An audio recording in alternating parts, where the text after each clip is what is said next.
တနက်ပစ်လိုက်တဲ့အချိန်မှာလက်မောင်းကိုအရှိန်ပြင်းပြင်းနဲ့အမြန်လွှဲပစ်မယ်ဆိုရင်ကြည်စံဟာအမိုးအကာသို့မဟုတ်အတားအဆီးတွေကိုကွေ့ပတ်ပြီးအနောက်ကပြစ်မှတ်ကိုထိမှန်နိုင်တယ်လို့လူပြောများကြပါတယ်။ဒါကိုလက်တွေ့စမ်းသပ်ဖို့အတွက်လူငယ်တစုဟာစမ်းသပ်မှုတစ်ခုကိုပြုလုပ်ခဲ့ကြတာပေါ့။သူတို့ရဲ့ရည်ရွယ်ချက်ကတော့အတားအဆီးနောက်မှာပုံနေတဲ့ပြစ်မှတ်ကိုထိမှန်အောင်ပစ်ဖို့ပဲဖြစ်ပါတယ်။အဖွဲ့သားတိုင်းကကြည်စံကိုကွေ့ပတ်သွားအောင်ပုံစံမျိုးမျိုးနဲ့လွှဲပစ်ဖို့ကြိုးစားခဲ့ကြပေမဲ့ဘယ်သူမှပြစ်မှတ်ကိုမထိမှန်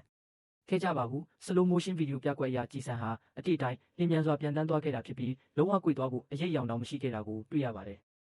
ဒါပေမဲ့အဖွဲ့သားတွေဟာလက်မလျှော့ခဲ့ကြပါဘူး။သူတို့ဟာရုပ်ရှင်တွေကဇက်ကောင်တွေလိုမျိုးလူသားထက်သာလွန်တဲ့စွမ်းရည်တွေကိုရရှိဖို့လိုအပ်နေခဲ့တာပါ။ဒါကြောင့်သူတို့ဟာလူသားတစ်ယောက်ရဲ့လက်မောင်းထက်နှစ်ဆပိုမိုမြန်ဆန်စွာလွှဲရနိုင်တဲ့စက်ရုပ်လက်မောင်းတစ်ခုကိုတိစောက်လိုက်ကြပါတယ်။ကြည်စံရဲ့တိကျတဲ့ပြန်တန်းမှုလမ်းကြောင်းကိုမှတ်တမ်းတင်နိုင်ဖို့အတွက်လည်းအရှိမစက်ကူချက်တွေကိုအစဉ်လိုက်ချထားခဲ့တာပေါ့။စက်ရုပ်လက်မောင်းကအရှိန်အဟုန်နဲ့လွှဲပြီးပြစ်ခတ်လိုက်တဲ့အခါမှာတော့ကြည်စံဟာလုံးဝကိုအတိုင်းသာဆက်လက်ပြန်တန်းသွားခဲ့ပါတယ်။စက်ရုပ်ရဲ့ပြင်းထန်လာတဲ့လွှဲချက်ဟာကြည်စံရဲ့လားရအပေါ်မှာဘာတက်ရောက်မှုမှရှိမနေခဲ့ပါဘူး။